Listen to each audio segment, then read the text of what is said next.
Hello, welcome to ADHD video number 3. This video is about some physical changes that can be made to the classroom environment to better suit the needs of neurodivergent children.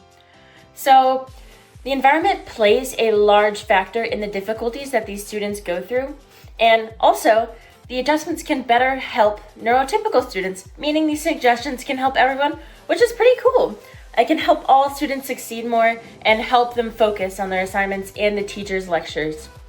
So most teachers try and make their classroom to their liking, try and make it suit their personality and decorate and stuff. But some of the additions that are in the classroom that kind of bring it life can also harm the students' focus. So something that may unknowingly distract students are loud clocks and just noises. So most classrooms these days have analog clocks and they have the little hands ticking, and some of them constantly have the ticking noise every single second. So this little slight noise may seem insignificant to a lot of people, but to those with ADHD, it can just distract them from everything in general, and that will take their focus, just hearing this ticking noise constantly.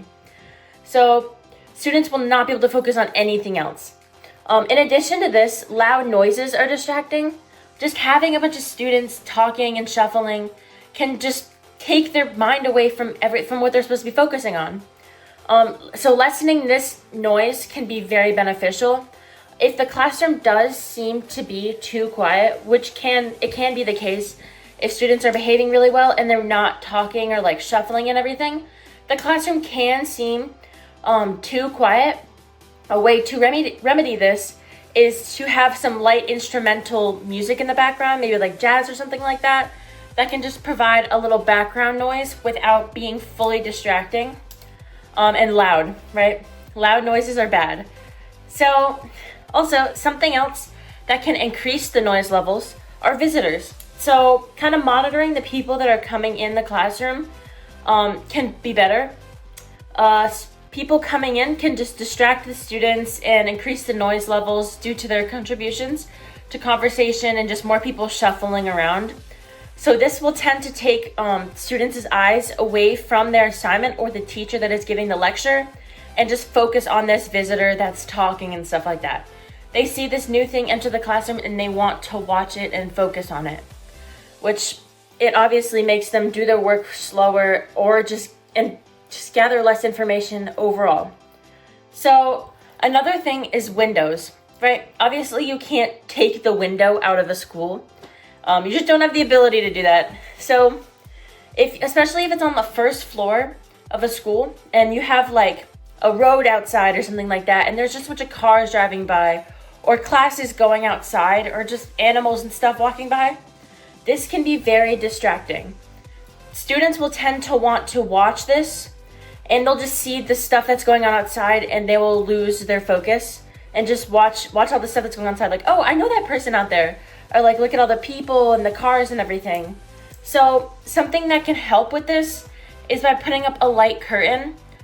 Maybe not something too dark that's just gonna block out all of the light and make it like a void in there. But something light that can kind of just get away the silhouettes of the people or the cars and stuff to let the light in still, but not let them see what's going on outside, kind of. Something that is very important is to not make it feel like a jail cell, right? These classrooms, if they're adding a little bit of color and life in there, is important, but having it be way too much will just distract students. So trying to find the happy medium between way too much going on and jail cell would be very beneficial. So lastly, cell phones. Those are a big thing kind of with the windows, is that they'll see like their phone light up or something like that. A lot of schools these days have cell phones banned or just supposed to be away during learning time. So some of them have this problem taken care of already, but through my own personal experience and just kind of gathering information, phones are distracting, right?